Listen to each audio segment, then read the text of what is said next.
नमस्कार, map in news कार्यक्रम में आपका स्वागत है। मैं हूं अमृत उपाध्याय और आप क्या चैनल देख रहे हैं? Study IQ IAS Hindi channel देख रहे हैं। पिछले एपिसोड को आपने अगर देखा होगा तो मैंने लास्ट में एक क्वेश्चन दिया था आप लोग को और आप में से ज्यादातर लोगों ने उसका सही उत्तर कमेंट बॉक्स में दिया है। कुछ लोगों के जवाब हालांकि गलत भी हैं। आइए देख लेते हैं कौन सा सवाल था।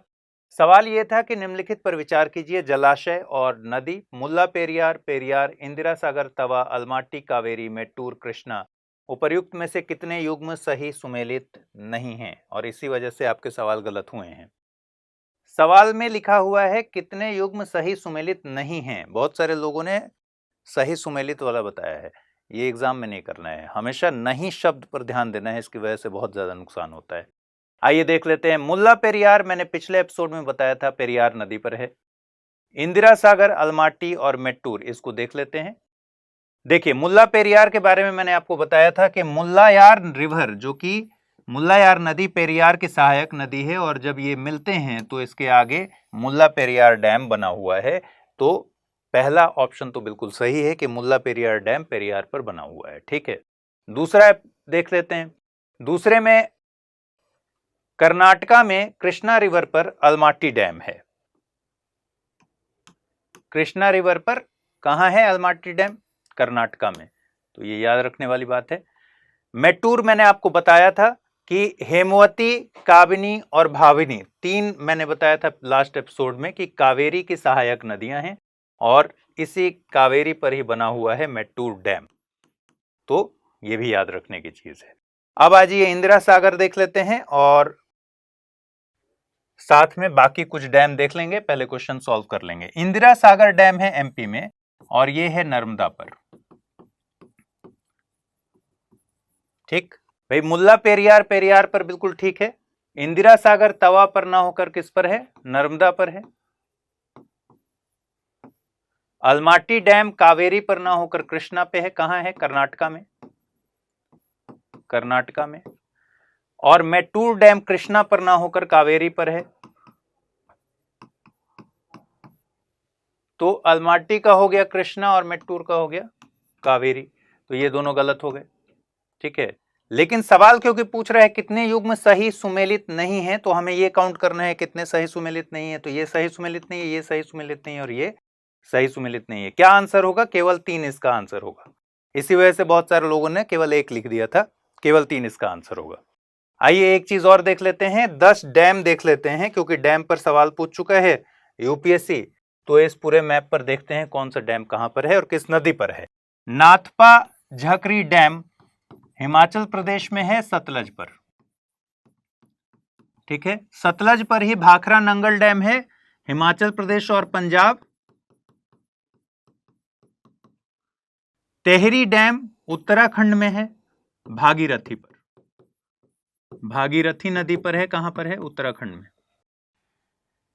इंदिरा सागर और सरदार सरोवर डैम नर्मदा पर है। इंदिरा सागर डैम MP में है और सरदार सरोवर डैम गुजरात में। दोनों नर्मदा नदी पर है। हीराकुंड डैम है महानदी पर। कहां पर? ओडिशा में। ओडिशा में। नागार्जुन सागर डैम और श्रीशैलम डैम, ये दोनों कृष्णा नदी पर है और कृष्णा नदी पर एक आप देख चुके हैं अभी। तो कृष्णा नदी पर कौन सा ये डैम हो गया? नागार्जुन सागर और श्रीशैलम दोनों तेलंगाना और आंध्र प्रदेश के को साझा करते हैं, बॉर्डर पर है। कोयना डैम है महाराष्ट्र में, कोयना नदी पर है। कोयना रिवर कहां है? महाराष्ट्र। और इडुक्की डैम कहां है? मैंने कल वाले एपिसोड में, पिछले वाले एपिसोड में बताया था कि इडुक्की कहां है। इडुक्की डैम, इडुक्की डैम पेरियार पर ही बना हुआ है और पेरियार पर बना हुआ ये डैम केरल में।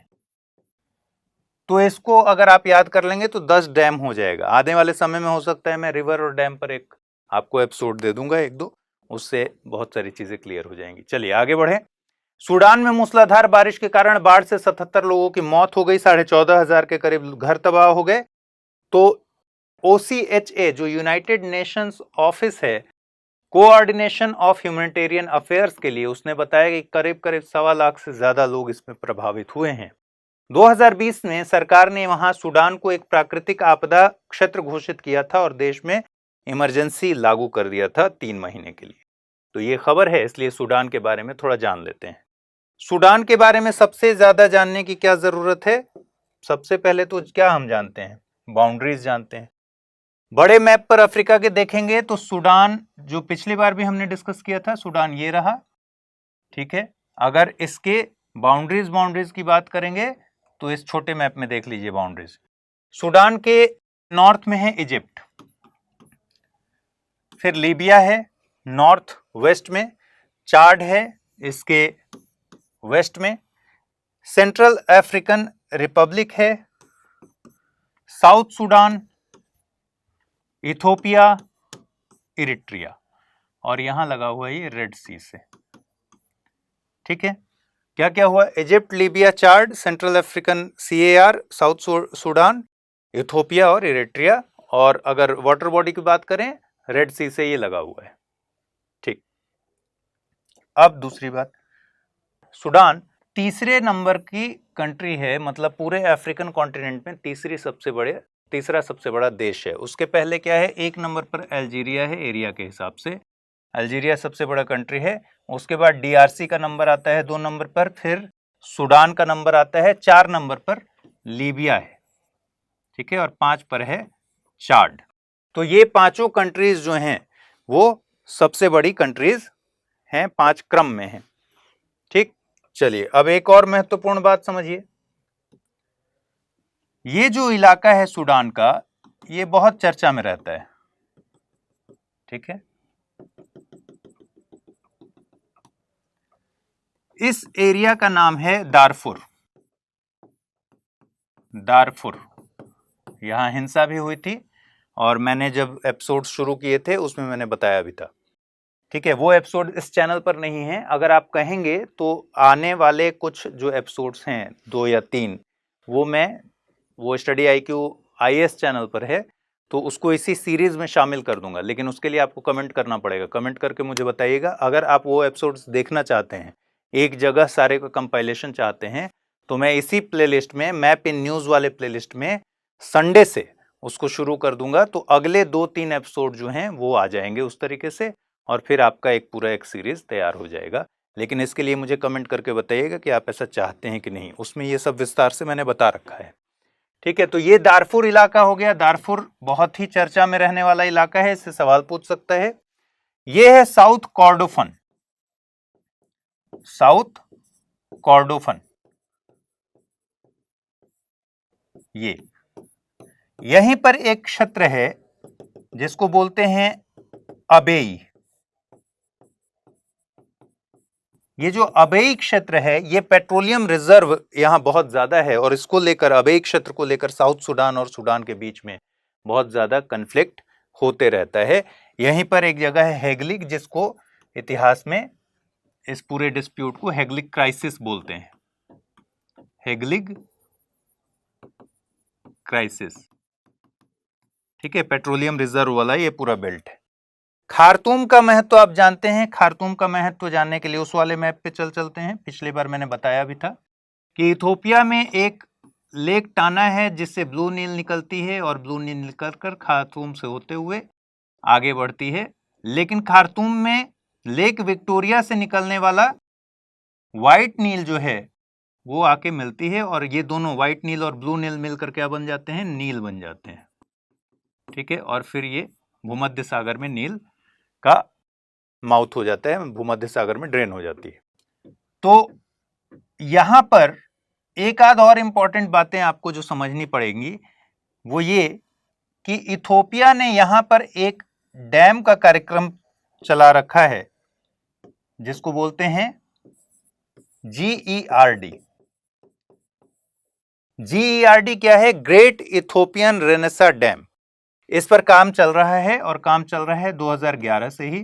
पहले इसको बोलते थे मिलेनियम डैम, बाद में इसका नाम चेंज कर दिया गया, GERD यानी ग्रेट इथोपियन रेनेसा डैम हो गया। और ये डैम बिल्कुल सूडान के बॉर्डर वाले इलाके में बना रहा है। इसमें जो मेन कन्फ्लिक्ट चल रहा है इस डैम को लेकर, वो इजिप्ट और इथोपिया के बीच चल रहा है, और बीच में सूडान भी है। तो सूडान और इथोपिया इस पर कह रहे हैं कि भाई ये डैम अगर आप बना लेंगे और ब्लू नील पर बन रहा है ये बेसिकली। तो ब्लू नील के पानी को अगर आप यहाँ होल्ड करना चाहते हैं तो हमारे यहाँ पानी का संकट हो जाएगा, और आपको पता है ये पूरा इलाका जो है सेमी एरिड रीजन है। तो इसको लेकर डिस्प्यूट चल रहा है। ये भी एक महत्वपूर्ण बात सूडान से रिलेटेड आपको पता होना चाहिए। चलिए, अब यहां जब खार्तूम से जब ये आगे इस तरह से नील बढ़ती है और इस रेड सी के बीच में, ठीक है, ये वाला इलाका कहलाता है Nubian desert. Nubian desert, Nubian लोग रहते हैं इसलिए इसको न्यूबियन डिजर्ट कहते हैं।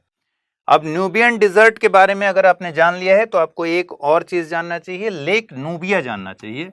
लेक नूबिया सूडान के नॉर्थ में और इजिप्ट के साउथ वाले इलाके में।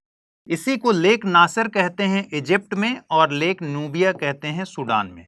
इसका ज्यादातर हिस्सा इजिप्ट में है, मतलब 80% से ज्यादा हिस्सा जो है इसका ये इजिप्ट में है, वहां लेक नासर बोलते हैं। और सूडान में इसलिए इसको लेक नूबिया बोलते हैं क्योंकि ये पूरा बेल्ट जो है नूबियन लोगों का है। तो इतनी बातें आपको सूडान के बारे में जाननी चाहिए। ठीक है, आइए क्वेश्चन देख लें।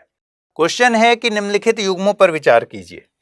क्या क्या युग्म दिए हुए हैं? युग्म दिए हुए हैं देश और घटनाएं। सोमालिया में कई वर्षों से सूखे की दशा है, सूडान में बाढ़ से पीड़ित स्थिति है, माली में आंतरिक गृह युद्ध है, और बुर्किना फासो में सैन्य तख्तापलट है। आपको बताना है कितने युग्म सही सुमेलित हैं। मैं जरूर कहूंगा कि ये घटनाएं आपको ध्यान पर रखनी चाहिए क्योंकि आजकल ऐसे सवाल बनते हैं। ये मैप पर मैं इसमें कुछ नहीं दिखाऊंगा।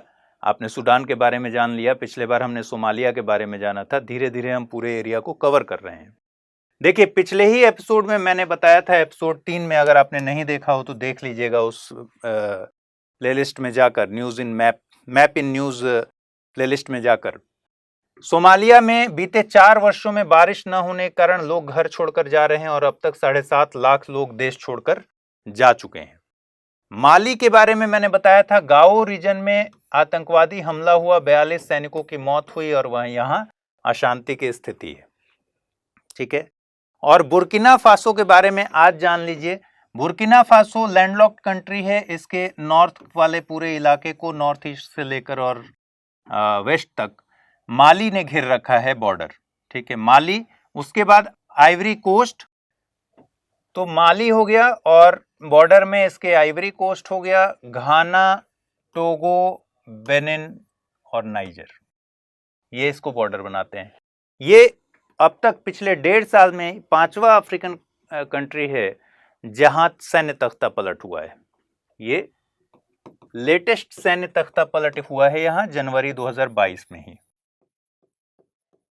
ठीक है, इसके पहले कहां कहां सैन्य तख्ता पलट हो चुका है? इसके पहले माली में सैन्य तख्ता पलट हो चुका है, सूडान में भी सैन्य तख्ता पलट हो चुका है, गिनिया में सैन्य तख्ता पलट हो चुका है। ठीक है, और बुर्किना फासो में अभी अभी हुआ है, और चाड में भी सैन्य तख्ता पलट हो चुका है।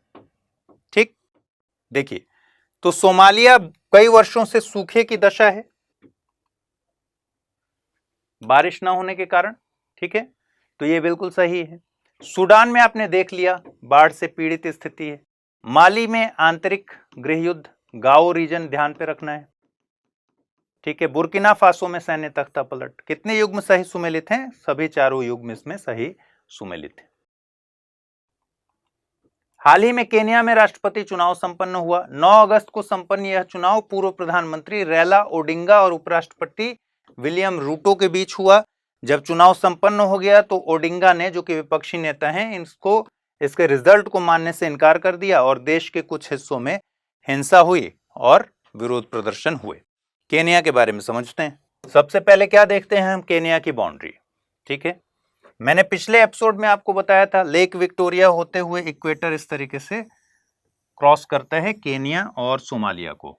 अगर आपने नहीं देखा हो तो उसको जरूर देख लीजिए, तब जाकर एक पूरी समझ बनेगी। सोमालिया बॉर्डर इथोपिया बॉर्डर है। ठीक, साउथ सूडान यहां से बॉर्डर बनाता है, युगांडा बॉर्डर बनाते हैं,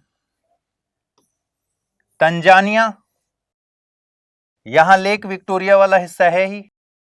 ठीक है, इस साइड से यहां इंडियन ओशन से ये घिरा हुआ है।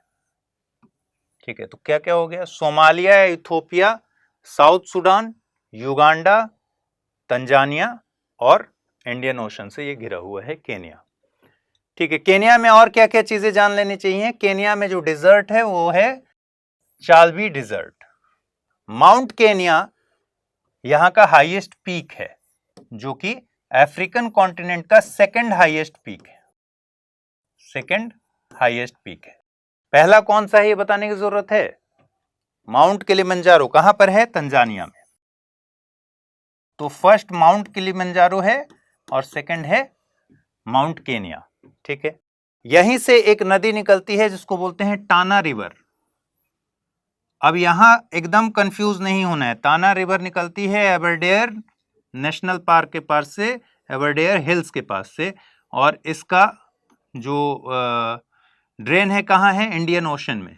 टाना रिवर से इसलिए नहीं कंफ्यूज होना है कि आपने लेक टाना भी पढ़ा है। लेक टाना कहाँ पे है, इथोपिया पे है, जहां से ब्लू नील निकलती है। और लेक टाना इथोपिया में होने के बाद टाना रिवर कहां पर है, केनिया की प्रमुख नदी है, जो केनिया से ही निकलती है और इंडियन ओशन में ड्रेन करती है। ये आपको जानना चाहिए। अब आइए, नैरोबी इसका कैपिटल हो गया, ये आपको पता ही है। मसाई मारा रिजर्व है यहां पर। लेक के बारे में आपको मैंने पिछले बार भी बताया था। लेक विक्टोरिया, जिसका बहुत कम हिस्सा केनिया में है, सबसे ज्यादा हिस्सा इसका तंजानिया में है और नॉर्थ में युगांडा में है। तो 3 देशों के बीच में ये लेक विक्टोरिया है, जिससे व्हाइट नील निकलती है। कौन कौन सा है, तंजानिया, युगांडा और केनिया। केनिया में सबसे कम हिस्सा है। एक और लेक आपको जो बहुत जरूरी है जानना, वो है लेक तुर्काना या फिर लेक रुडोल्फ जिसको बोलते हैं। लेक तुर्काना इसका नाम है, यहां लिखा नहीं हुआ है। ठीक है, लेक तुर्काना इथोपिया के बीच में, बहुत थोड़ा सा इथोपिया से मिला हुआ है, और बाकी केनिया में सबसे ज्यादा मेजर पार्ट इसका केनिया में है। तो केनिया इथोपिया के बीच में ये लेक तुर्काना है, इसको भी आपको याद रखना है। ये दुनिया का सबसे बड़ा डेजर्ट लेक है। ठीक है, मेरे ख्याल से इतनी जानकारी आपको काफी होगी केनिया के बारे में। चलिए, अब क्वेश्चन पूछा था यूपीएससी 2020 में कि निम्नलिखित युग्मों पर विचार कीजिए। नदी मेकोंग कहां जाकर मिलती है, अंडमान सागर, थेम्स आयरिश सागर, वोल्गा कैस्पियन सागर, जम्बेजी हिंद महासागर, और पूछ दिया था कि कौन सा से सही सुमेलित है। आइए हम भी एक ऐसा ही क्वेश्चन बना ले।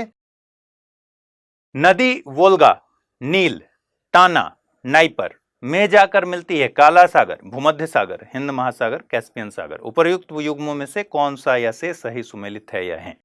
ठीक है, आइए देख लें। वोल्गा कहां से निकलती है और कहां की नदी है। वोल्गा रशिया से निकलने वाली नदी है, वल्दाई हिल्स से ही निकलती है। और वल्दाई हिल्स से ही एक और नदी निकलती है जिसके बारे में पिछले एपिसोड में चर्चा हुई थी। उस नदी का नाम है नाइपर। देखिए, तो जो वोल्गा है ये जाकर गिरती है कैस्पियन सागर में, ड्रेन होती है। और नाइपर रिवर वल्दाई हिल्स से निकलती है, बेलारूस में एंटर करती है, बेलारूस में जाकर यूक्रेन को लगभग 2 हिस्सों में बांटती है और आकर कहां गिरती है, ब्लैक सागर में। ठीक है, तो यूक्रेन वाला मैंने पिछली बार जब बताया था, आपको बताया था कि यूक्रेन की जो राजधानी है कीव, वो इसी नाइपर रिवर के तट पर है। ठीक है, और ये लगभग 2 हिस्सों में यूक्रेन को बांटती है। और कहां ड्रेन होती है, नाइपर, जाकर ब्लैक सी में ड्रेन होती है। नेक्स्ट, नील के बारे में पूछा है। नील के बारे में मैं इतनी बार बता चुका हूं कि अब बताने का कोई मतलब नहीं है। नील आपको पता है कि खार्तूम में, ये सूडान के खार्तूम में ब्लू नील के साथ और व्हाइट नील के साथ यहां पर मिलती है, और नील जाकर इस तरीके से कहां ड्रेन होती है, भूमध्य सागर में। ठीक है, तो अब मिला लीजिए। वोल्गा काला सागर नहीं, वोल्गा कहां है, कैस्पियन। नील भूमध्य सागर बिल्कुल ठीक है। टाना आपने देख लिया है, टाना कहां की नदी है, केनिया की, और कहां ड्रेन होती है, हिंद महासागर में, तो ये भी बिल्कुल ठीक है। और नाइपर कैस्पियन सागर, यहां गलत है, ब्लैक सी, तो ये गलत है और ये गलत है। मतलब 2 और 3 सही दिए गए हैं, इसलिए इसका सही आंसर क्या होगा, आंसर बी, केवल 2 और 3। चलिए नेक्स्ट। इस सप्ताह विदेश मंत्री एस जयशंकर 3 दक्षिण अमेरिकी देश ब्राजील, पराग्वे और अर्जेंटीना की यात्रा पर रहे। इस दौरान उन्होंने पराग्वे स्थित एक स्थल का उद्घाटन किया। तो आइए पराग्वे देखते हैं। पराग्वे कहाँ कंट्री है? पराग्वे है साउथ अमेरिकन कॉन्टिनेंट की कंट्री है। तो इस साइड क्या है? इधर नॉर्थ पैसिफिक है, साउथ पैसिफिक है इसके वेस्ट में, और साउथ में मतलब मैं पूरे रीजन की बात कर रहा हूं। साउथ पैसिफिक किसके सामने पड़ेगा? साउथ अमेरिका के। और ये है अटलांटिक। अटलांटिक भी 2 हिस्सों में बटा है, ऊपर नॉर्थ अटलांटिक है और नीचे दक्षिण में साउथ अटलांटिक है। ठीक है, चलिए पराग्वे के बारे में जानना है। ये है कि पूरे साउथ अमेरिका में 2 ही ऐसी कंट्रीज हैं जो लैंड लॉक्ड हैं, जिसमें से एक है पराग्वे और दूसरा है बोलीविया। बाकी सारे कंट्री किसी न किसी कोस्ट से लगे हुए हैं। तो पहला तो ये इंफॉर्मेशन आपको याद रखना है। देखिए कौन कौन सी कंट्री हैं। एक तो पराग्वे लैंडलॉक्ड कंट्री है, सिर्फ 3 कंट्रीज के बीच से बॉर्डर बनाता है। एक तरफ इसके ब्राजील है, दूसरी तरफ बोलीविया है और तीसरी तरफ अर्जेंटीना है। यहां जो सबसे गौर करने वाली बात है वो क्या है? सबसे गौर करने वाली बात है कि अर्जेंटीना ने पराग्वे को साउथ में और जो इसका साउथ ईस्ट है इस तरीके से कवर कर रखा है। कवर मतलब ब्राजील और पराग्वे में के बीच में ये अर्जेंटीना का पार्ट है। इसको हमेशा ध्यान पर अगर नहीं रखेंगे तो हो सकता है आपको जब मैप ऐसे दिमाग में एग्जाम में याद रखें तो याद करने पर आपको लगेगा कि उरुग्वे भी बाउंड्री साझा करता है पराग्वे से। लेकिन ध्यान क्या रखना है कि पराग्वे और उरुग्वे के बीच में बाउंड्री नहीं साझा होती है, क्योंकि इसके बीच में अर्जेंटीना है। तो 3 ही कंट्री हैं, ब्राजील, बोलीविया और अर्जेंटीना। उरुग्वे नहीं है। पहली बात तो ये हो गई। दूसरी जो लैंडलॉक्ड कंट्री है वो है बोलीविया। बोलीविया की भी जो बाउंड्रीज हैं वो हैं, एक तरफ से ब्राजील, एक तरफ से पेरू, एक तरफ से चिली और एक तरफ से अर्जेंटीना और एक तरफ से पराग्वे। मतलब बोलीविया 5 कंट्रीज से बॉर्डर साझा करती है और पराग्वे 3 कंट्रीज से बॉर्डर साझा करती है। ठीक है, दूसरी जो बात आपको देखनी है वो देखनी है कौन कौन सी नदियां हैं यहाँ पर। एक नदी है पराग्वे और एक नदी है पराना। ये 2 बहुत ही महत्वपूर्ण नदियां हैं जब हम पराग्वे के बारे में बात कर रहे हूं। ठीक है, पराग्वे जो नदी है वो ब्राजील से निकलती है और पराना भी ब्राजील से ही निकलती है। पराग्वे नदी हल्का सा यहाँ बोलीविया को टच करती है बॉर्डर और उसके बाद निकल जाती है। ठीक है, पराग्वे और ब्राजील के बीच में बॉर्डर भी बनाती है ये। और इसी के तट पर असुंसियोन है जो कि पराग्वे की राजधानी है। ठीक है, असुंसियोन से साउथ आने पर ये पराना में जाकर मिल जाती है। पराना इस तरीके से आ रही है यहां, और पराना में जब ये मिल जाती हैं तो आगे पराना नदी के नाम से ही आगे बढ़ती हैं। पराना नदी जाकर मिल जाती है यहां उरुग्वे रिवर में। कहां? बिल्कुल अर्जेंटीना के पास, कोस्ट के पास। और यहां इनके ये मिलकर रियो डे ला प्लेटा, रियो डे ला प्लेटा जो है वो बेसिकली एक एस्चुरी है। यहां पराग्वे नदी और पराना नदी मिलकर एक एस्चुरी का निर्माण करते हैं जो कि एक रिवर जैसा दिखता है। तो रियो डे ला प्लेटा बेसिकली वही है। उसको एस्चुरी कह लीजिए, कुछ लोग गल्फ कहते हैं या फिर रिवर कह लीजिए। ये रियो डे ला प्लेटा माउथ होती है, ड्रेन होती है अटलांटिक ओशन में। ठीक है, तो अगर कभी पूछ दे कि पराना ड्रेन होती है अटलांटिक ओशन में, अगर इस तरीके का क्वेश्चन बने तो वो भी सही होगा, या फिर रियो डे ला प्लेटा में ड्रेन होती है और रियो डे ला प्लेटा अटलांटिक में ड्रेन होती है, ये भी सही होगा।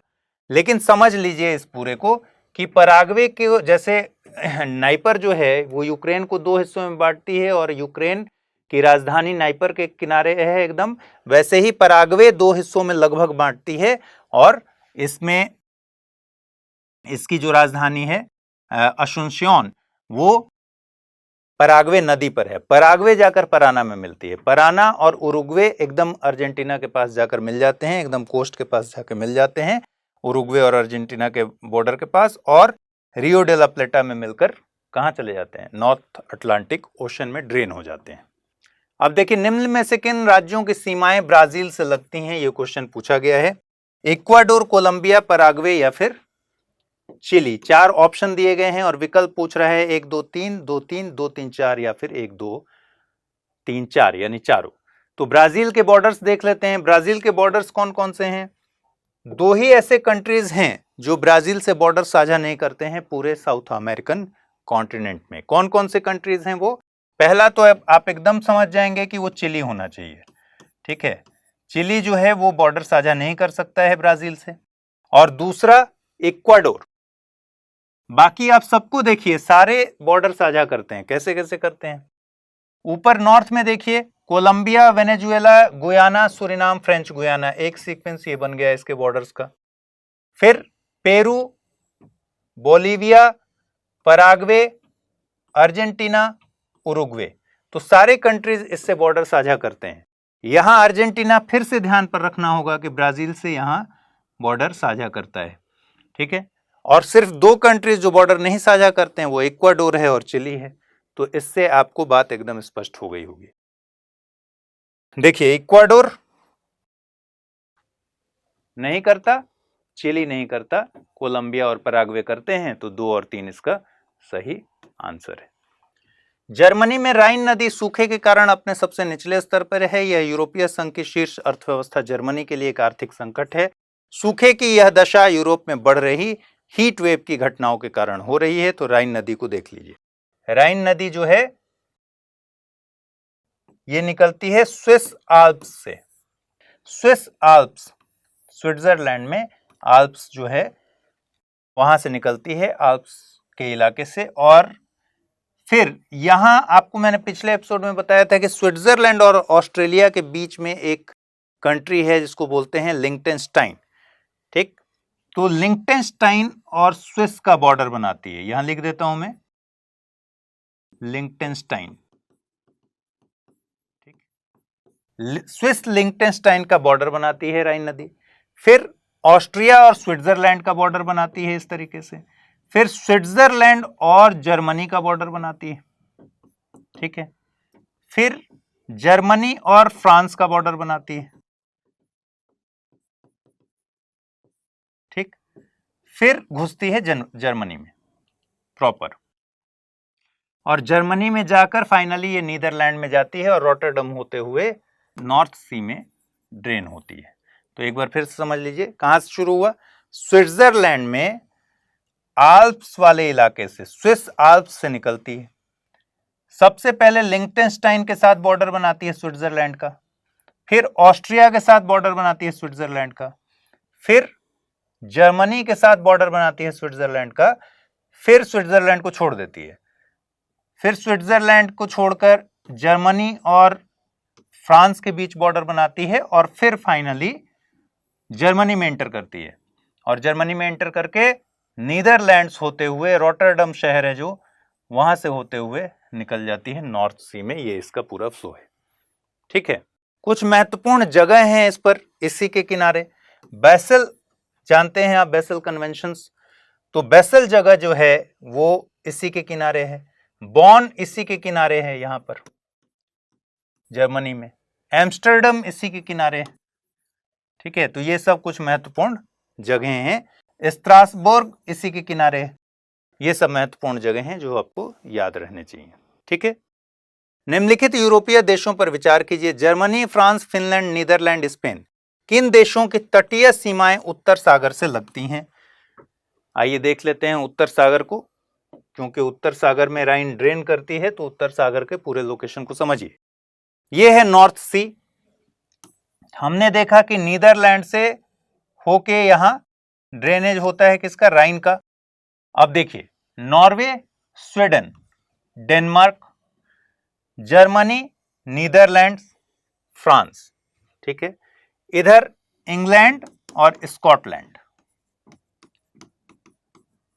ये सारी कंट्रीज जो हैं ये नॉर्थ सी के साथ इनका कोस्ट लगता है।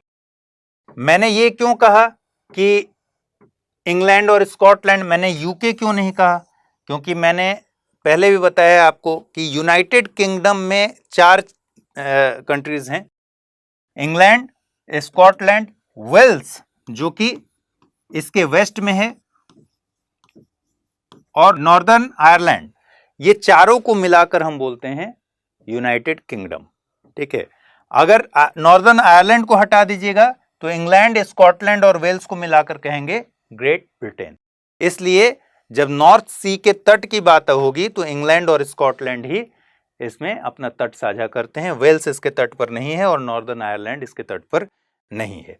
तो एक बार फिर से देख लीजिए, Norway, Sweden, Denmark, Germany, Netherland, Belgium, यहां बेल्जियम छूट रहा है, फ्रांस और इंग्लैंड और स्कॉटलैंड, ये कंट्रीज जो हैं ये नॉर्थ सी के साथ अपना तट साझा करती हैं। इसमें ऑप्शन में देख लीजिए कौन कौन सा है। जर्मनी, फ्रांस तो करते ही करते हैं, फिनलैंड नहीं करता, नीदरलैंड करता है, स्पेन नहीं करता, यानी 1, 2 और 4 इसका सही उत्तर है ऑप्शन बी। ठीक है, सूडान के पश्चिमी इलाके दारफुर में जमीनी विवाद पर कुछ विद्रोही गुटों ने लोगों पर हमले किए और इसमें 100 से भी ज्यादा लोग मारे गए। तो क्या यहाँ इंपॉर्टेंट है, एक तो दारफुर और कहां पर है, सूडान। ठीक है, तो दो चीजें आपको ध्यान पर रखनी है। एक, अपना एटलस खोल लीजिए, 1 मिनट के लिए वीडियो पॉज कीजिए, इसमें ध्यान ये रखिएगा कि एटलस पर अपने मेरे साथ साथ चलते रहिएगा, थोड़ा थोड़ा मार्क करते रहिएगा। और दूसरी बात कि मैं बीच बीच में कुछ क्वेश्चंस पूछूंगा, उन क्वेश्चंस के स्क्रीनशॉट ले लीजिएगा, स्क्रीनशॉट लेके उसके आंसर मुझे कमेंट में डालिएगा। ठीक है, अगले जो आगे आने वाले एपिसोड्स हैं उसमें मैं उनका एक्सप्लेनेशन आपको दूंगा। ठीक है, चलिए, तो सूडान और दारफुर दो चीजें यहां हमको करनी है। आइए, सूडान के मैप में सबसे ज्यादा जरूरी क्या है, अभी अफगानिस्तान का बॉर्डर पूछ दिया था ना, तो सूडान का भी बॉर्डर आपको पता होना चाहिए। सूडान के बॉर्डर की बात करें, सबसे पहले इजिप्ट, फिर Libya, Chad, Central African Republic. ठीक है, यहां से फिर साउथ सूडान वाला एरिया है जिसमें डीआरसी, मतलब डीआरसी और युगांडा, ये किससे टच नहीं करते हैं, सूडान से बाउंड्री साझा नहीं करते हैं, ये आपको ध्यान पर रखना है, डीआरसी और युगांडा। अब देखिए, सवाल जब बनता है तो इतने ही माइनर कंफ्यूजन में आपके सवाल गलत हो जाते हैं। जैसे मान लीजिए आपको अगर पूछ दे कि डीआरसी, तो आपको ध्यान पर आएगा कि सूडान के आसपास डीआरसी तो है, लेकिन ये साउथ सूडान से लगा हुआ है, न कि सूडान से। फिर इस तरफ देखिएगा आप, तो इरिट्रिया, इथोपिया, ये दोनों भी सीमा साझा करते हैं इस तरह से। यही है वो दारफुर का इलाका। अब हमको क्या जानना है यहां, और यहां पर है रेड सी, ये भी ध्यान रखना है कि सूडान से रेड सी भी लगता है। चलिए, अब जानना है सूडान की राजधानी कहां है, खार्तूम। खार्तूम क्यों फेमस है, क्योंकि नील नदी यहीं से बनकर आगे बढ़ती है। कैसे, यहां पर है इथोपिया में लेक टाना। ठीक है, लेक टाना, लेक टाना से एक नदी निकलती है जिसको आप जानते हैं ब्लू नील। ठीक है, और ब्लू नील ऐसे आके इससे खार्तूम में व्हाइट नील से मिल जाती है। ठीक है, तो ये हो गया व्हाइट नील और ये है ब्लू नील। ब्लू नील कहां से निकलती है, लेक टाना से निकलती है, और लेक टाना कहां पर है, इथोपिया में है। दूसरा, ये जो इलाका है ये हमेशा विवाद में रहा है, यहां पर इसको बोलते हैं अबेई क्षेत्र।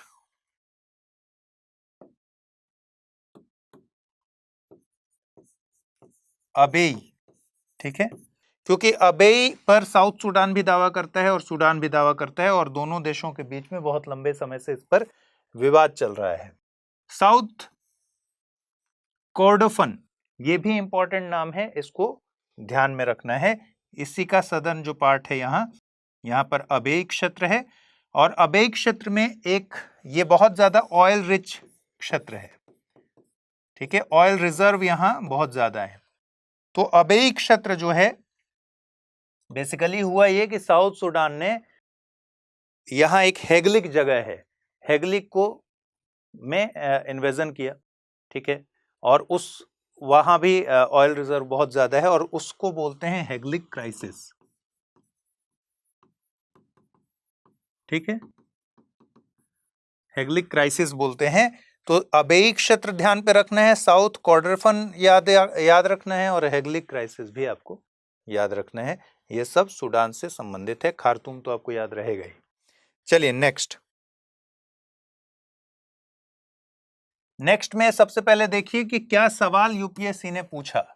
एक तरफ समाचारों में रहने वाले क्षेत्र हैं और दूसरी तरफ देश है। इसमें अनातोलिया तुर्की, ये इसी साल का सवाल है, 2022 का ही सवाल है।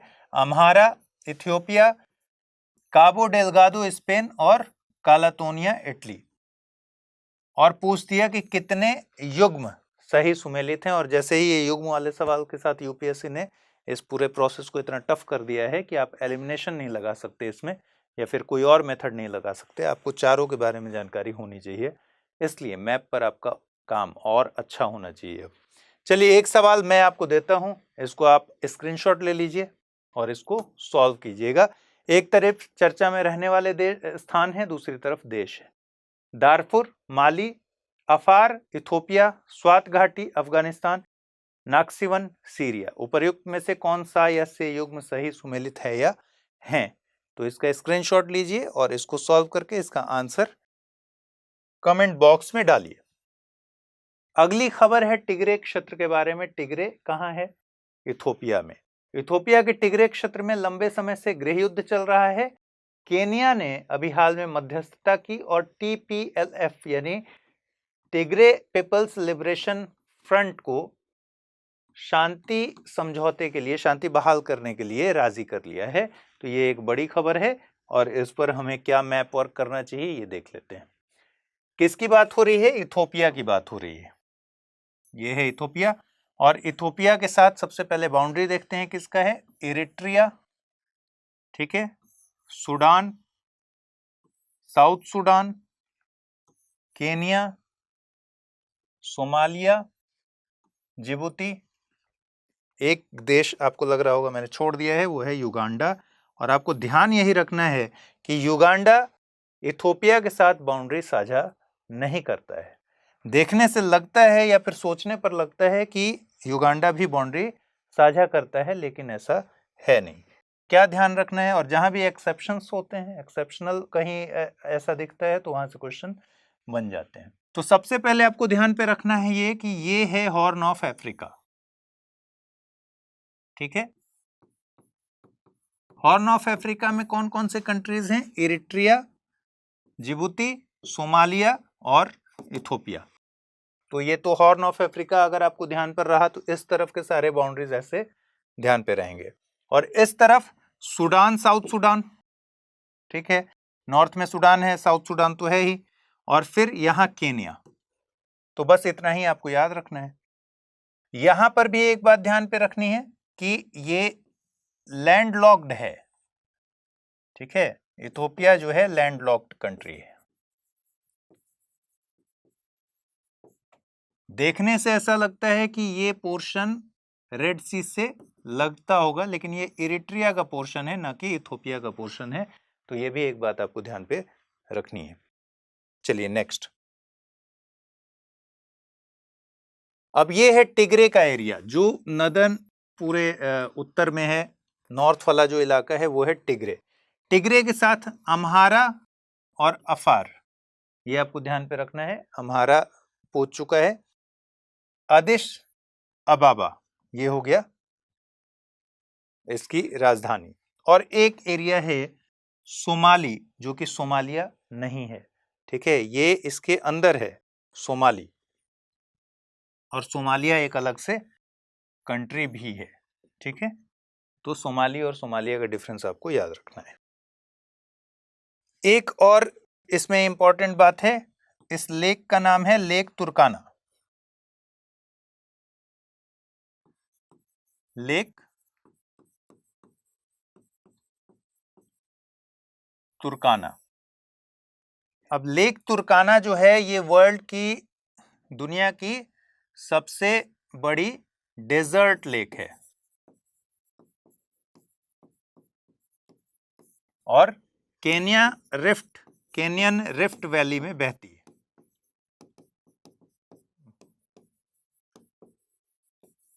केनियन रिफ्ट वैली में इसका लोकेशन स्थित है। ठीक है, यहाँ केन्या है और ये लेक तुर्काना है, तो ये आपको ध्यान पर रखना है। अगली खबर देखते हैं। मोजाम्बिक में काबो देलगादो में मौजूद ग्रेफाइट की खदान पर इस्लामिक स्टेट ग्रुप ने हमला किया। यह खदान ऑस्ट्रेलिया सरकार के स्वामित्व में है। तो असली बात क्या है, आपको ये समझ में आ गया कि देलगादो जो है वहाँ पर खदान बहुत ज़्यादा है। आतंकी गतिविधियों की वजह से ये लगातार सुर्खियों में है और ह्यूमन राइट्स के मामले यहाँ लगातार उठते रहे हैं, आजकल भी न्यूज़ में लगातार चल रहा है। ये वाला जो है ये काबो देलगादो है, ठीक है, समुद्र से लगा हुआ, और इसमें आपको अच्छे से दिखेगा। ठीक, इसके बॉर्डर की बात करें अगर पूरे मोजाम्बिक के, ये पूरा मोजाम्बिक है, तो एक तरफ है तंजानिया, यहाँ है मलावी, फिर यहाँ है जाम्बिया। कहाँ से लग रहा है, ये जो कलर में दिख रहा है ये पूरा मोजाम्बिक है। तो तंजानिया, मलावी, जाम्बिया, ठीक है, फिर जिम्बाब्वे, साउथ अफ्रीका लगा हुआ है, और यहाँ है स्वाजीलैंड, लेक न्यासा या लेक मलावी। ये बहुत ही इंपॉर्टेंट है, जब लेक ठीक से पढ़ेंगे तो उसमें इसके पूरे फीचर्स को भी समझेंगे। फिलहाल इसका लोकेशन याद रखिए कि लेक न्यासा को ही पहले तो लेक मलावी बोलते हैं, या लेक मलावी को ही लेक न्यासा बोलते हैं। दूसरा इसका लोकेशन कहाँ पर है, ये लोकेशन है इसका मलावी, और इधर तंजानिया हो गया, इधर मोजाम्बिक हो गया। ठीक है, इन सब के बीच में लेक न्यासा है।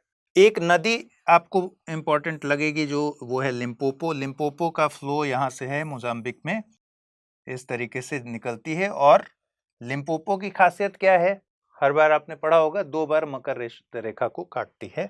लिम्पोपो 2 बार मकर रेखा को क्रॉस करती है, एक बार काट के फिर दोबारा काटती है। अब एक नदी और है जिसके बारे में आपको जानना चाहिए, और वो है जाम्बेजी नदी। ठीक है, जाम्बेजी नदी। तो जाम्बेजी नदी का जो फ्लो है वो सेंट्रल अफ्रीकन प्लेटू से निकलती है।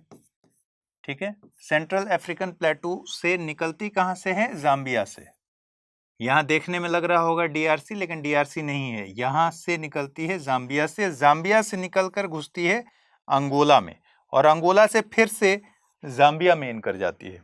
फिर जाम्बिया में इन करते हुए यहाँ पर आकर नामीबिया का बॉर्डर टच करती है। ये है नामीबिया, और नामीबिया का ही ये पूरा इलाका है इधर। तो नामीबिया और यहाँ पर बोत्सवाना दोनों को टच करती है। तो अब इसमें क्या ध्यान रखने वाली बात है कि जब इसके फ्लो की बात करेंगे तो उसमें नामीबिया और बोत्सवाना दोनों आते हैं। ठीक है, फिर ये जाम्बिया और जिम्बाब्वे के बीच में बॉर्डर बनाते हुए इस तरीके से निकल जाती है, मोजाम्बिक में इन कर जाती है, और मोजाम्बिक में इन करके चली जाती है इंडियन ओशन में। ठीक है, अब इसमें 2 चीजें बहुत इंपॉर्टेंट है। पहला तो है विक्टोरिया फॉल, जो इसके फ्लो के बीच में पड़ता है। ठीक है, विक्टोरिया फॉल और लेक करीबा, ये जो एरिया देख रहे हैं आप, जो पानी वाला, ये है करीबा। और लेक करीबा पर ही आप पढ़ते होंगे करीबा डैम। निम्नलिखित युग्मों पर विचार कीजिए, इसका स्क्रीनशॉट ले लीजिए, ये क्वेश्चन आपको सॉल्व करना है। एक तरफ टिग्रे, पैडानिया, न्यू कैलिडोनिया, ठीक है, और काबो डेलगादो। दूसरी तरफ देश है दक्षिण सूडान, इटली, संयुक्त राज्य अमेरिका और मोजाम्बिक। तो आपको बताना है कौन से युग्म इसमें सही सुमेलित हैं। ठीक है, तो इसका स्क्रीनशॉट लेके इसका आंसर लिखिए और बताइए। नेक्स्ट, पिछले दिनों यूके से रवांडा जाने वाली विशेष फ्लाइट चर्चा में रही। यूके ने एक पॉलिसी के तहत रवांडा के शरणार्थियों को वापस भेजने की योजना बनाई थी, लेकिन इस पर बाद में रोक लगा दिया यूरोपियन ह्यूमन राइट्स कोर्ट ने। तो रवांडा के बारे में जानिए। रवांडा का नाम आते आपको एक नाम आना चाहिए ध्यान पर, वो नाम है किगाली। ठीक है, किगाली क्यों नाम आना चाहिए, क्योंकि जब मॉन्ट्रियल प्रोटोकॉल में अमेंडमेंट हुआ था तो 8वां जो अमेंडमेंट था उसको बोलते हैं किगाली अमेंडमेंट या किगाली एग्रीमेंट। ठीक है, तो और दूसरी बात, ये अभी न्यूज में क्यों है, क्योंकि यहां चल रहा है कॉमनवेल्थ हेड ऑफ गवर्नमेंट की मीटिंग। ठीक है, कॉमनवेल्थ हेड ऑफ गवर्नमेंट की मीटिंग 20 से 25 जून तक ही चलने वाली थी, और इसी को हिंदी में हम कहते हैं चोगम। ठीक है, तो इसका सम्मेलन चल रहा है, ये आपको ध्यान में रखना है, ये मीटिंग चल रही है। आपको बताना है कमेंट में कि चोगम 2022 की थीम क्या है।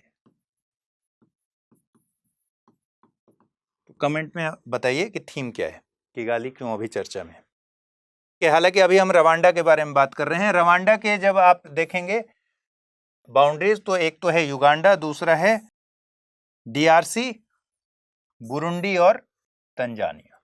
ठीक है, युगांडा, डीआरसी, बुरुंडी और तंजानिया, ये इसके बॉर्डर हैं। यहां पर एक बहुत ही महत्वपूर्ण लेक है, इस लेक का नाम है लेक कीवू, KIVU। ठीक है, कीवू क्यों इंपॉर्टेंट है?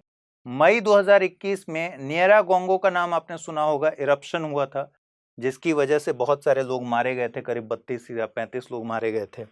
तो लेक कीवू के पास ही नियरागोंगो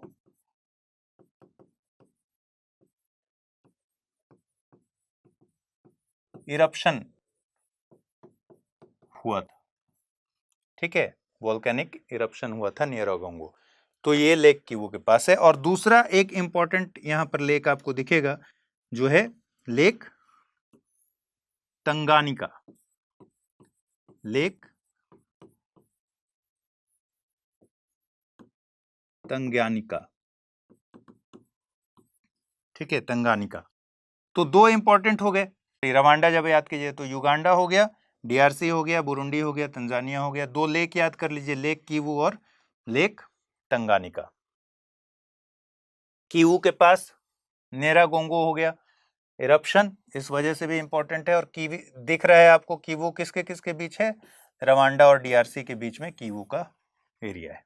चलिए क्वेश्चन देखिए, निम्नलिखित में से कौन सा एक देश विक्टोरिया झील से नहीं सटा है? रवांडा, तंजानिया, युगांडा और केनिया। स्क्रीनशॉट लीजिए और फिर भेजिए इसका जवाब। अब अगला, हाल ही में कनाडा और डेनमार्क के बीच हांस आइलैंड को लेकर के अधिकार से जुड़े विवाद को खत्म करने के लिए समझौता हुआ, और इस द्वीप पर दोनों के बीच चल रहे झगड़े को क्या कहते हैं? आप आज कल एकदम जानते होंगे, आजकल खूब चर्चा में है, विस्की वॉर। ठीक है, अब बार बार ये मन में सवाल आता है कि कनाडा और डेनमार्क के बीच की इस लड़ाई को, एक आइलैंड की लड़ाई को विस्की वॉर क्यों बोलते हैं? हुआ ये कि ये है हांस आइलैंड। ठीक है, 49-50 साल से दोनों के बीच लड़ाई चल रही है। ग्रीनलैंड जो आप देख रहे हैं, बेसिकली ये ग्रीनलैंड पर किसका शासन है? डेनमार्क का।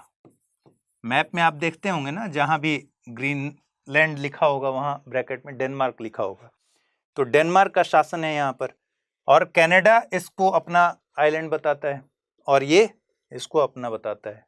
ये एरिया आपको जानकर बहुत हैरानी होगी, मात्र 1.3 स्क्वायर किलोमीटर का ही है। ठीक है, जिस पर विवाद चल रहा है।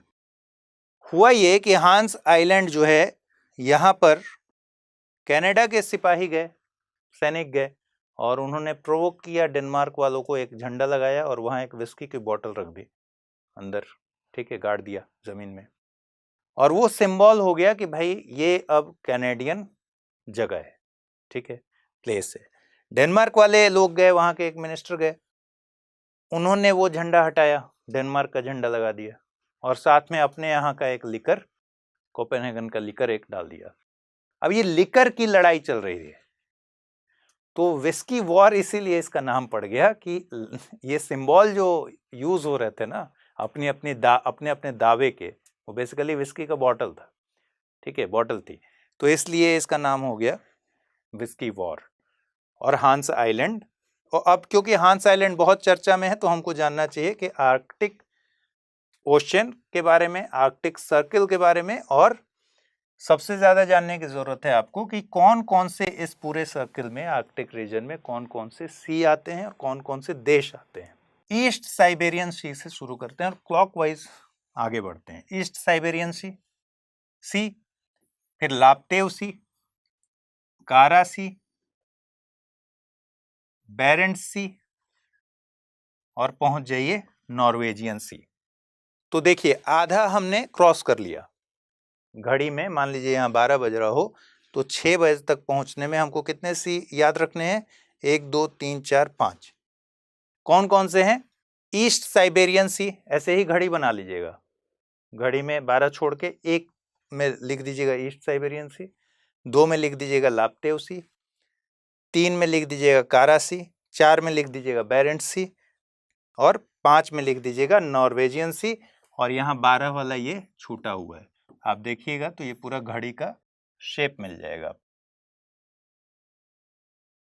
नॉर्वेजियन सी के पास ही है ग्रीनलैंड सी, जो एकदम 6 वाले पर डाल दीजिए।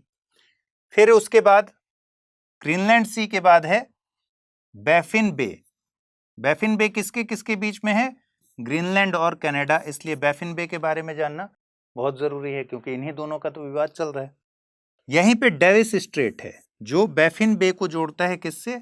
लेब्राडोर सी से, लेकिन लेब्राडोर सी पार्ट है नॉर्थ अटलांटिक ओशन का। तो बैफिन बे और लेब्राडोर सी के बीच में कौन सा स्ट्रेट है? डेविस स्ट्रेट है। और बैफिन बे किसके किसके बीच में है? ग्रीनलैंड और कनाडा, मतलब डेनमार्क और कनाडा के बीच में। और डेविस स्ट्रेट भी अगर आप ऐसे देखिएगा तो इन दोनों के बीच में डेविस स्ट्रेट है, कनाडा और डेनमार्क के बीच में। फिर मिलेगा आपको ब्यूफर्ट सी, फिर मिलेगा आपको चकची सी, और यहाँ पर एक सर्कल खत्म हो जाएगा। एक बार फिर से देख लीजिए, ईस्ट साइबेरियन सी, लाप्तेव सी, कारा सी, बेरेंट सी और नॉर्वेजियन सी, वहीं पर है ग्रीनलैंड। ये एक सर्कल खत्म हुआ। दूसरा है बैफिन बे, फिर डेविस स्ट्रेट से जुड़ा है ये लेब्राडोर सी के साथ।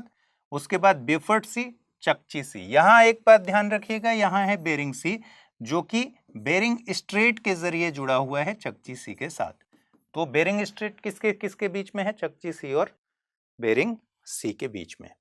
ठीक है, अब आप देखिए इसको और उसके बाद देखते हैं कौन कौन से देश हैं। देश देखिएगा, यूनाइटेड स्टेट, रशिया, यूएस और रशिया हो गए। फिर आपका फिनलैंड, स्वीडन और नॉर्वे, या किसी किसी को उल्टा याद रहता है, नॉर्वे, स्वीडन और फिनलैंड। तो जैसे याद रखना है वैसे याद रख लीजिए। उसके बाद देखेंगे इसमें आइसलैंड, ग्रीनलैंड, कनाडा और फिर यूएस का पार्ट। तो फिर इसका भी एक लैंड का भी सर्कल बना लीजिए, Russia, Finland, Sweden, Norway, Iceland, Greenland, Canada, USA. तो ये पूरा सर्कल आपको पता होना चाहिए। ये उसी का एक मैप है। निम्नलिखित युग्मों पर विचार कीजिए। विवादित द्वीप समूह क्या क्या हैं? स्कारबोरो शोल, दिवोयुदाओ, स्पार्टली और हांस द्वीप। सामने लिखा है दक्षिण चीन सागर, फिलीपींस सागर, साउथ चीन सी और दक्षिण अटलांटिक। आपको बताना है कौन से युग्म सही सुमेलित है या है। ठीक है, इसका भी आप स्क्रीनशॉट लेके रख लीजिए। अब ये है यूपीएससी का सवाल। देखिए कैसा सवाल आया। सवाल आया, समाचारों में उल्लिखित सेंकाकू द्वीप विवाद को सर्वोत्तम रूप से कौन सा कथन प्रतिबिंबित करता है? तो सेंकाकू पर सीधे सीधे सवाल आ गया, हो सकता है हांस आइलैंड पर सीधा सवाल आ जाए।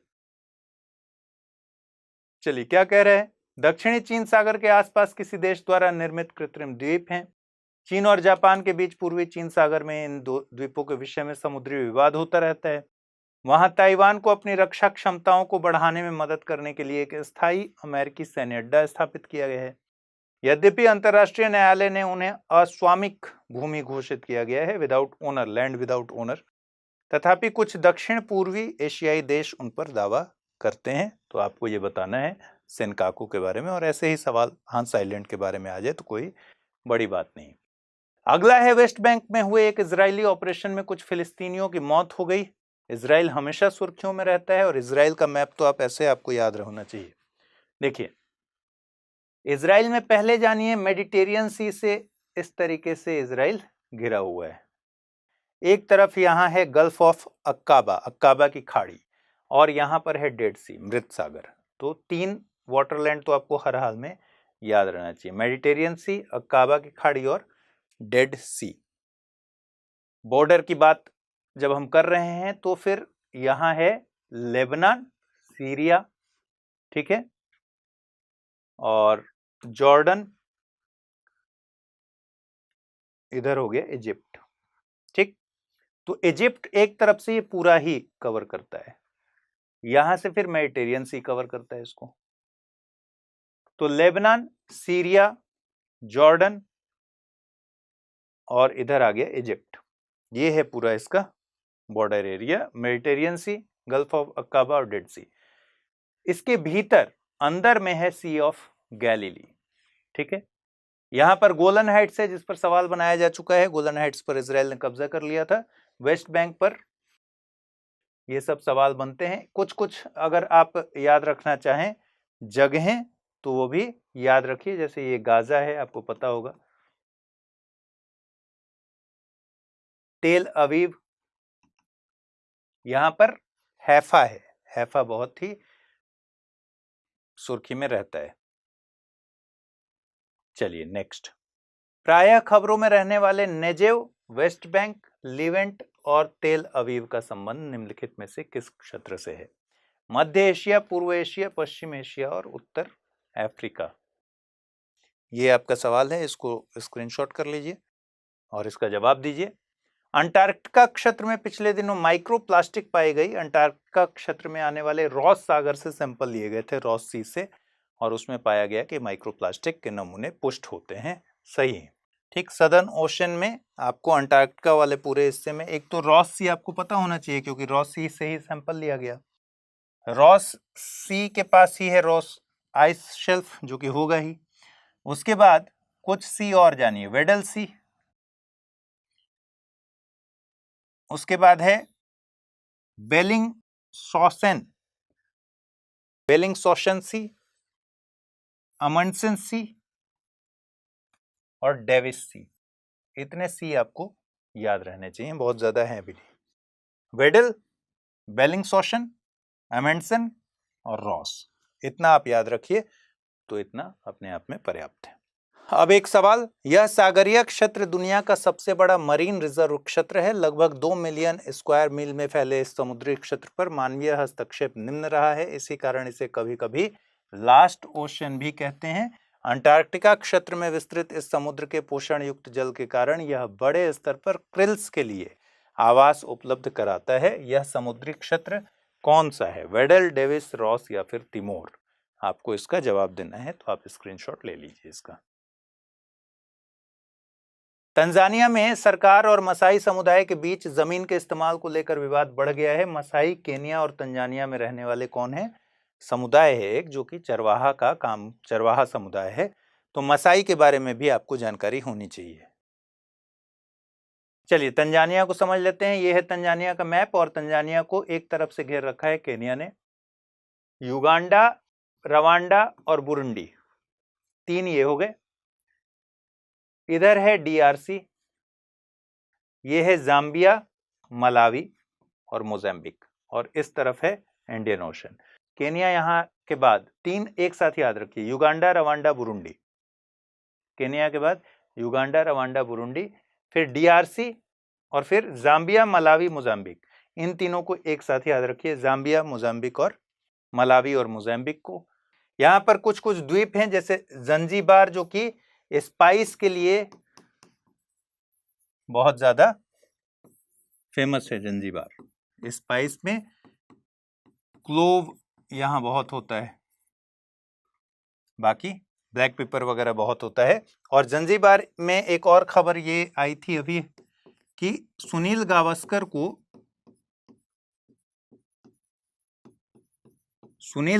को जंजीबार का गुडविल एम्बेसडर चुना गया। तो ये भी खबर इंपॉर्टेंट है, सुनील गावस्कर को जंजीबार का गुडविल एम्बेसडर चुना गया। कहीं स्टेटमेंट में पूछ सकता है या फिर ज्यादातर पीसीएस के लिए ठीक है ये कि पीसीएस में सवाल पूछ सकता है। यहीं पर दर सलाम है, पेम्बा है, ये सब नाम भी आपको ध्यान पर रखना चाहिए।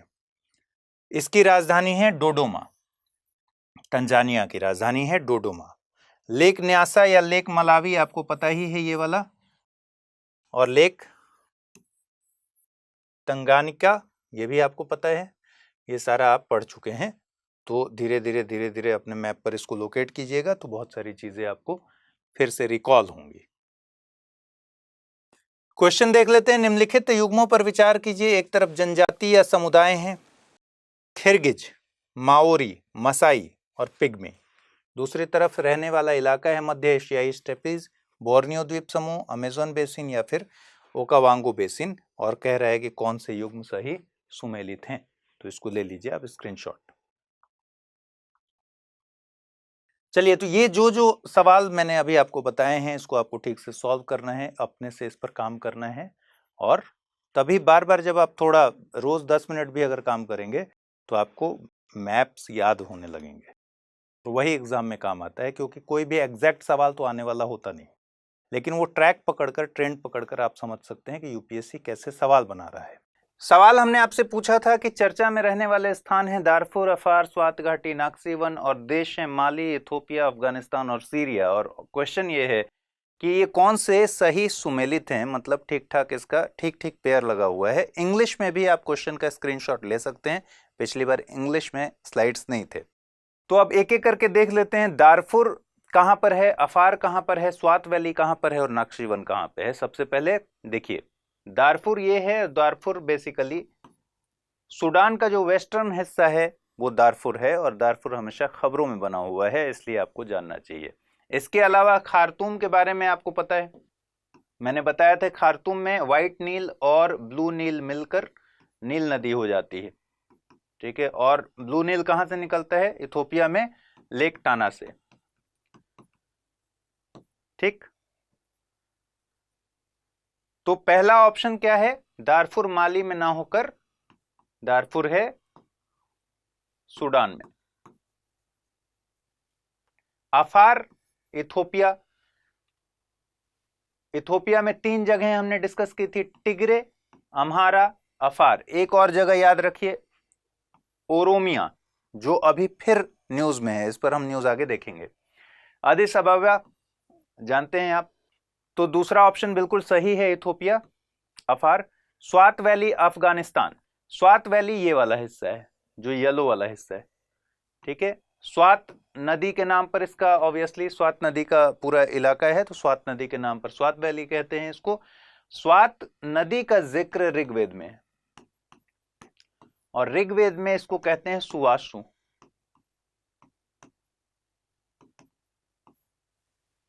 ठीक। तो स्वात अफगानिस्तान में ना होकर पाकिस्तान में है। और नेक्स्ट है नाक्सीवन।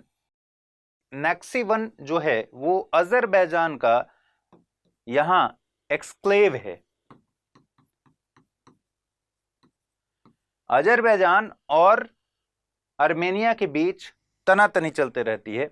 एक इलाका ये भी आपको जानना चाहिए, नागोर्नो काराबाख, जो कि हमेशा आपने सुना होगा और खबरों में रहता है। नागोर्नो काराबाख ये रेड वाला रीजन है, जिसको लेकर आर्मेनिया और अजरबैजान में ठीक ठाक तनातनी चलती है, कन्फ्लिक्ट चलते रहता है। रशिया ने इसमें बीच बचाव किया था और एक पीस डील तक बात पहुंची थी। तो नाक्सीवन क्या है, एक्सक्लेव है अजरबैजान का। मैप पर देखिएगा, बीच में पूरा आर्मेनिया है। देखने में ऐसा लग सकता है कि ये अगर कलर कोड ना किया गया हो, आपको लगेगा आर्मेनिया का हिस्सा है, लेकिन ये एक्सक्लेव किसका है, अजरबैजान का। इसलिए इंपॉर्टेंट है इसको जानना। अब आंसर निकाल लेते हैं। दारफुर सूडान में हो गया, यानी ये गलत है। इथोपिया सही है। स्वात वैली अफगानिस्तान में ना होकर पाकिस्तान में है, और नाक्सीवन सीरिया में ना होकर अजरबैजान का एक्सक्लेव है, ठीक है। तो ये भी गलत है, ये भी गलत है, यानी सिर्फ एक सही है, ओनली 2 इसका सही आंसर है। नेक्स्ट चलिए, टिग्रे दक्षिण Sudan, Padania Italy, new Caledonia संयुक्त राज्य अमेरिका, काबो डेलगाडो मोजाम्बिक, कौन से युग्म सही सुमेलित हैं। टिग्रे अभी अभी आपने देखा कहां पर है, टिग्रे है इथोपिया में, और ये ऑप्शन गलत हो गया।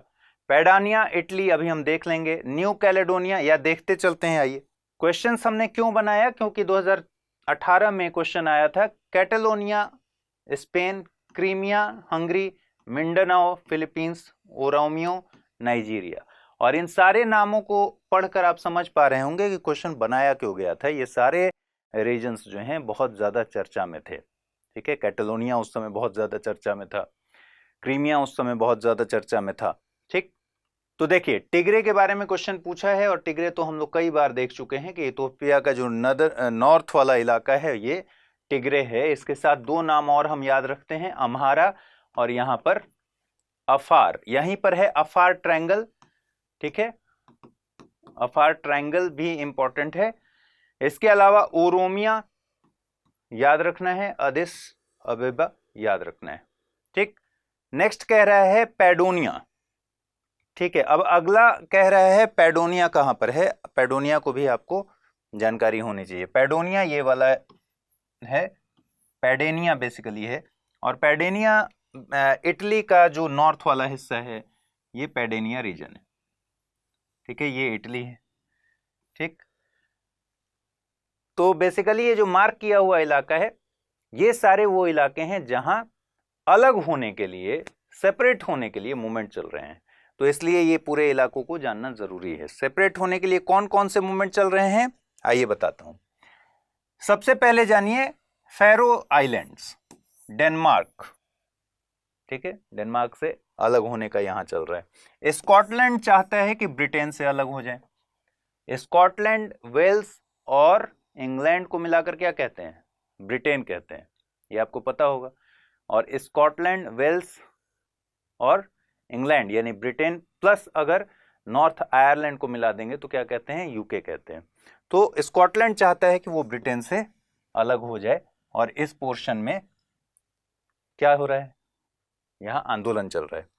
फ्लैंडर्स बेल्जियम से, ठीक है, इसी तरह बावेरिया जर्मनी, ठीक, फिर साउथ टिरोल और वेनेटो इटली, ठीक, जो पैडेनिया रीजन हम देख रहे थे। कोर्सिका फ्रांस से अलग होना चाहता है, ठीक है। इसके अलावा बास्क कंट्री स्पेन से, बास्क कंट्री में बिलबाओ याद रखिए, बिलबाओ। इसी तरह कैटेलोनिया स्पेन से अलग होना चाहता है, ये तो आप जानते ही हैं, कैटेलोनिया में मतदान भी हो चुका है इसके लिए। तो इसका भी स्क्रीनशॉट आप ले लीजिए और इसको थोड़ा सा ध्यान पर रखिएगा। Pharaoh island Denmark, Scotland Britain से अलग होना चाहता है, फ्लैंडर्स बेल्जियम से, बावेरिया जर्मनी से, साउथ टिरोल इटली से, वेनेटो इटली से, ठीक है, इस रीजन को कहते हैं पैडेनिया रीजन। कॉर्सिका फ्रांस से, बास्क कंट्रीज स्पेन से, और कैटेलोनिया स्पेन से, ठीक है। बावेरिया ऐसे भी आपको याद रखना है, यहाँ G7 देशों का हाल ही में सम्मेलन हुआ था, ठीक। ये हो गया साउथ टिरोल, यहाँ पैडेनिया हो गया ये, ठीक है। कोर्सिका ये हो गया, कैटेलोनिया स्पेन में है, आपको पता है, यहाँ अलग होने के लिए बहुत सालों से चल रहा है ऐसा आंदोलन। बास्क कंट्रीज में बिलबाओ, ठीक, स्कॉटलैंड यहाँ हो गया इस पोर्शन में। तो सेपरेशन मूवमेंट्स इन यूरोप, इसको आपको पता होना चाहिए, इससे क्वेश्चन बन सकता है। नेक्स्ट है पैडेनिया इटली, बिल्कुल सही है।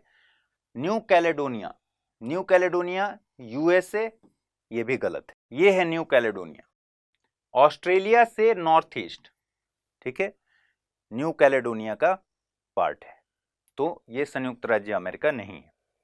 फिर है काबो डेलगाडो, जो कि आपको पता है मोजाम्बिक, मोजाम्बिक का जो नॉर्थ ईस्ट वाला इलाका है वो है काबो डेलगाडो। काबो डेलगाडो के अलावा याद रखिए जाम्बेजिया, नामपुला, नियासा, यहां लेक मलावी आपको पता है, ठीक है। आंसर देख लेते हैं इसका। न्यू कैलेडोनिया कहां है, यूनाइटेड स्टेट्स ऑफ अमेरिका, गलत है ये। काबो डेलगाडो मोजाम्बिक, ये सही है। इसका मतलब 2 और 4 इसका सही आंसर है, यानी डी इसका सही आंसर है, ठीक है। निम्नलिखित में से कौन सा एक देश विक्टोरिया झील से नहीं सटा है। क्वेश्चन क्या पूछा गया था 2017 में, 2017 में पूछा गया था कि भूमध्य सागर निम्नलिखित में से किन देशों की सीमा है, जॉर्डन, इराक, लेबनान और सीरिया। इसका मतलब क्या है कि लेक से भी इस तरीके से क्वेश्चन आ जाते हैं, सी से भी इस तरह से क्वेश्चन आ जाते हैं। तो सी के बाउंड्रीज क्या हैं, कौन कौन से कंट्री लगते हैं, कौन से कंट्रीज नहीं लगते हैं। और जहां भी ऐसे क्वेश्चंस आए वहां देखना है कि कई बार बहुत बारीकी से कोई कंट्री का कोस्टल इलाका लग जा कोई कंट्री का इलाका लग जाता है समुद्र से, और बहुत कम एरिया के वजह से कोई कंट्री लैंडलॉक्ड रह जाती है। तो वहां पर खास ध्यान रखना होता है। देख लेते हैं लेक विक्टोरिया के से कौन सा सटा हुआ नहीं है। लेक विक्टोरिया कहाँ है, लेक विक्टोरिया ये रहा। तो lake Victoria basically Kenya, Uganda और तंजानिया, केनिया, युगांडा और तंजानिया के बीच में है। ठीक है, लेक विक्टोरिया किसके किसके बीच में है, केनिया, युगांडा और तंजानिया के बीच में है। और जो अफ्रीकन ग्रेट अफ्रीकन लेक्स हैं, ग्रेट अफ्रीकन लेक्स, ये भी आपको याद रहना चाहिए। यहाँ ग्रेट अफ्रीकन लेक्स का एक सीक्वेंस है, जैसे यूएसए में आप देखते हैं ग्रेट लेक्स को, उसी तरीके से अफ्रीकन ग्रेट लेक्स को भी आपको याद रखना होगा। यहां से देखिए, लेक तुर्काना जो हमने पिछले एपिसोड में किया था, lake क्योगा, lake Albert, lake Edward, Kivu हमने पिछली बार पढ़ा, तंगानिका, ठीक है, लेक मलावी। अगर मेजर लेक्स भी आपको याद रहेंगे तो कोई दिक्कत की बात नहीं है। तो तुर्काना से शुरू कर लीजिए, तुर्काना, एल्बर्ट, एडवर्ड, कीवू, ठीक है, तंगानिका और मलावी, इस तरह से याद रखिए। ठीक है, यहां पर है लेक विक्टोरिया। अब क्या था क्वेश्चन कि किससे सीमा नहीं सटता, तो केनिया से सटता है, युगांडा से सटता है और तंजानिया से। देखिए यहां पर है रवांडा और यहां पर है बुरुंडी। मैंने हमेशा कहा था ये वाला सीक्वेंस याद रखिए, युगांडा, रवांडा और बुरुंडी। ठीक है, 3 कंट्रीज इस तरीके से हैं। तो रवांडा से नहीं लगता, बुरुंडी से नहीं लगता, यहां पर सही उत्तर क्या है, रवांडा। ठीक, निम्नलिखित युग्मों पर विचार कीजिए। स्कारबोरो शोल दक्षिण चीन सागर, दियोयू दाओ फिलीपींस सागर, स्पार्टली दक्षिण चीन सागर और हांस द्वीप दक्षिणी अटलांटिक। हांस द्वीप पिछली बार पढ़ा था हमने, विस्की वॉर आपको याद होगा। तो चलिए इंग्लिश में ये स्क्रीनशॉट लीजिए। निम्नलिखित कथनों में से कौन सा एक कभी कभी समाचारों में उल्लिखित सेंकाकू द्वीप विवाद को सर्वोत्तम रूप से प्रतिबिंबित करता है। ठीक है, 2022 इसी साल का सवाल है। सेंकाकू द्वीप पर देखिए कितने मतलब बहुत आसान सा क्वेश्चन पूछा हुआ है। चीन और जापान के बीच पूर्वी चीन सागर में इन द्वीपों के विषय में समुद्री विवाद रहता है। ठीक, चलिए देखिए स्कारबोरो शोल सबसे पहले देखते हैं कि साउथ चाइना सी में है या नहीं है। 2 जगह स्कारबोरो शोल और स्पार्टली आइलैंड्स, ये दोनों साउथ चाइना सी में है। और ये जो आप डैशेस देख रहे हैं ये बेसिकली 9 डैश लाइन है। ठीक है, ये 9 डैश हैं, 9 डैश। तो 9 डैश लाइन क्यों इंपॉर्टेंट है, क्योंकि चाइना का क्लेम है कि 9 डैश लाइन यानी कि यू शेप, ये जो यू शेप है ये इस पूरे साउथ चाइना सी के इस पूरे एरिया पर चाइना क्लेम करता है कि उसका है। तो 1940 में के दशक से चाइना का ये क्लेम है और इसी को लेकर आसपास के सारे कंट्रीज के साथ इसका विवाद चलता रहता है। ठीक है, जैसे फिलीपींस से इसका विवाद चल रहा है, आसपास जो भी कंट्रीज हैं, ठीक, इन सब से इसका डिस्प्यूट चलते रहता है। ये कहता है कि ये पूरा मतलब करीब करीब 90% ऑफ साउथ चाइना सी पर चाइना का क्लेम है कि उसका अपना इलाका है। ठीक, और ये इंटरनेशनल लेवल पर डिस्प्यूट चलता है, आप जानते हैं। तो स्कारबोरो और स्पार्टली आइलैंड कहां पर है, साउथ चाइना सी में है। ठीक, पार्सल आइलैंड कहां है, साउथ चाइना सी में। तो एक आध नाम आपको ऐसे याद रखिए कि स्पार्टली आइलैंड और पार्सल आइलैंड और इधर Scarborough Shoal. Next, east China सी में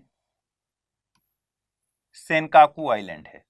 ठीक, जिसको लेकर जापान और चीन के बीच में डिस्प्यूट चलता है। ठीक, ये वाला सेनकाकू आइलैंड है। और जिसे हम कह रहे हैं दिओयू दाओ, तो दिओयू दाओ ही बेसिकली है सेनकाकू। ठीक, दिओयू दाओ ही सेनकाकू आइलैंड। तो क्या हुआ, स्कारबोरो शेल दक्षिण चीन सागर और स्पार्टली आइलैंड दक्षिण चीन सागर, ये दोनों बिल्कुल सही हैं। सेनकाकू कहां पर है? फिलीपींस में नहीं है, बल्कि ईस्ट चाइना सी में है। ठीक, ईस्ट चाइना सी में है, तो ये गलत है। और हांस द्वीप कहाँ है? मैंने पिछले एपिसोड में बताया था, हांस द्वीप जहां विस्की वॉर को लेकर हम पढ़ रहे थे, ये अटलांटिक में ना होकर आर्कटिक का हिस्सा है। आर्कटिक सर्किल हमने देखा था कौन कौन से देश आते हैं उसमें। तो आंसर इसका क्या होगा? ये भी गलत है और ये भी गलत है, तो 1 और 3 इसका सही आंसर होगा, यानी आंसर इसका बी होगा। ये है हांस आइलैंड, जहां विस्की वॉर कहते हैं इस द्वीप को लेकर जो लड़ाई थी दोनों देशों के बीच में। ग्रीनलैंड, जिस पर डेनमार्क का दावा है, डेनमार्क का लैंड है ये, और कनाडा। नेक्स्ट, प्रायः खबरों में रहने वाले स्थान नेजेव, वेस्ट बैंक, लेवेंट और तेल अवीव का संबंध निम्नलिखित में से किस क्षेत्र से है? गोलन हाइट्स पर 2015 में सवाल पूछ चुका है इसी तरीके का। मध्य एशिया, पूर्व एशिया, पश्चिम एशिया और उत्तर अफ्रीका। तो कौन कौन से जगह हैं? नेजेव, वेस्ट बैंक, लेवेंट और तेल अवीव। ये इंग्लिश वाला स्लाइड है, आइए देखिए। नेजेव डेजर्ट है इजराइल में। वेस्ट बैंक आपको पता है, जॉर्डन नदी के किनारे होने की वजह से इसको कहते हैं वेस्ट, मतलब जॉर्डन नदी के वेस्ट में होने की वजह से इस पूरे एरिया को क्या कहते हैं? वेस्ट बैंक कहते हैं। ये बेसिकली फिलिस्तीन वाला पोर्शन है, गाजा, वेस्ट बैंक, ठीक है, जिस पर फिलहाल इजराइल का कब्जा है। इसके अलावा कुछ और नाम मैंने पिछली बार भी बताया था। हैफा याद रखना है आपको, ठीक है, तेल अवीव याद रखना है आपको, गाजा ये वाला पोर्शन है, इसको भी याद रखना है। तो नेजेव, वेस्ट बैंक, ये दोनों कहां हैं? इजराइल में है। नेजेव और वेस्ट बैंक दोनों कहां हैं? इजराइल में है, यानी वेस्ट ऑफ एशिया में। ठीक, अब 2 और नाम हो गए, लेवेंट और तेल अवीव। तेल अवीव कहां है? ये रहा। तो आंसर तो मिल चुका है बेसिकली कि वेस्ट एशिया ही इनका आंसर होगा। लेकिन लेवेंट क्या है? लेवेंट के बारे में आपको पता होना चाहिए। लेवेंट में कंफ्यूजन लीवेंट से नहीं होना चाहिए। LEVENT और LEVANT में अंतर है। ठीक है, क्या अंतर है? लेवेंट बोलते हैं इस वाले इलाके को, भूमध्य सागर का जो पूर्वी हिस्सा है, इस वाले इलाके को बोलते हैं लेवेंट। ठीक है, एक इटालियन टर्म से ये बना हुआ है जिसका मतलब होता है राइजिंग। तो भूमध्य सागर के पूर्वी हिस्से को, इस पूरे एरिया को अगर लेवेंट कहते हैं, तो इसका एक सेंस ये भी निकलता है कि एशिया का जो वेस्टर्न पार्ट है, इस तरह से इसको भी डिफाइन कर सकते हैं। तो वेस्टर्न एशिया भी अगर आए तो वो ऑप्शन सही होगा। लीवेंट जो है LEVENT, वो इस्तांबुल में एक जगह है, रीजन है। ठीक है, इस्तांबुल, टर्की। तो दोनों सेम नहीं है, तो पश्चिम एशिया इसका सही जवाब हो गया। अब नेक्स्ट आइए, यह सागरीय क्षेत्र दुनिया के सबसे बड़े मरीन रिजर्व क्षेत्र में है।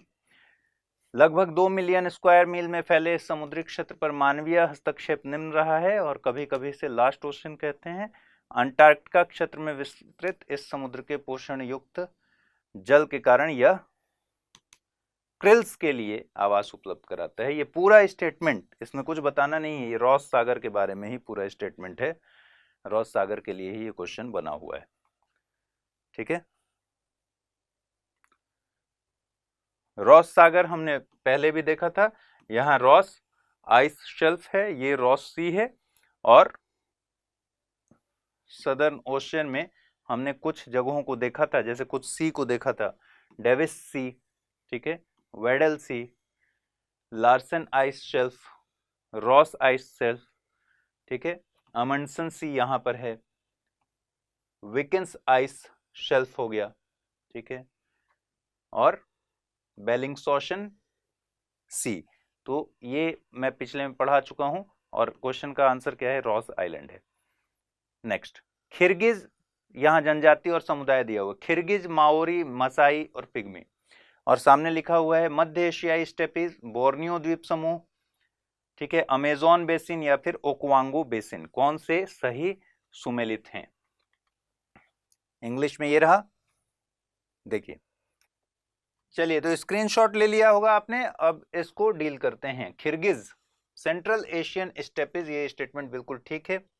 देखिए, किर्गिस्तान आप जानते हैं, किर्गिस्तान में जनरली किर्गिज समुदाय के लोग रहते हैं और साथ ही सेंट्रल एशिया के बाकी हिस्सों में भी रहते हैं, लेकिन मुख्य रूप से किर्गिस्तान में। तो वेस्टर्न स्टेपी ये जो है, ये इलाका है बिल्कुल सेंट्रल एशिया, जो स्टेपीज हैं उसमें किर्गिज लोग रहते हैं। माओरी जो है, माओरी बेसिकली बोर्नियो में ना होकर न्यूजीलैंड में रहते हैं, ठीक है, न्यूजीलैंड में। और मसाई मैंने पिछले एपिसोड में ही आपको बताया था कि केन्या और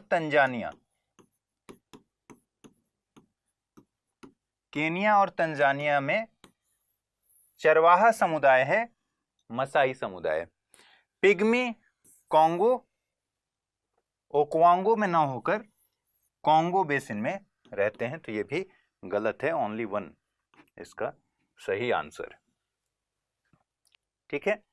देखिए, अब ये अफ्रीका का मैप है, इसमें कॉन्गो बेसिन यहां पर है, ठीक है। उसके अलावा सहारा और साहेल, आपको ये पता होना चाहिए, साहेल बहुत चर्चा में रहा है। कॉन्गो में आपको और एक बात पता होनी चाहिए कि कॉन्गो नदी, जिसको जायरे नदी भी बोलते हैं, ये इंपॉर्टेंट है, ठीक है। तो पिग्मी जो लोग हैं वो बेसिकली कॉन्गो बेसिन में रहते हैं, न कि ओक्वांगो में। तो ये पूरा मामला आप समझ चुके हैं। ट्राइब से या कम्युनिटी से भी सवाल इस तरह से पूछ लिए जाते हैं, ठीक।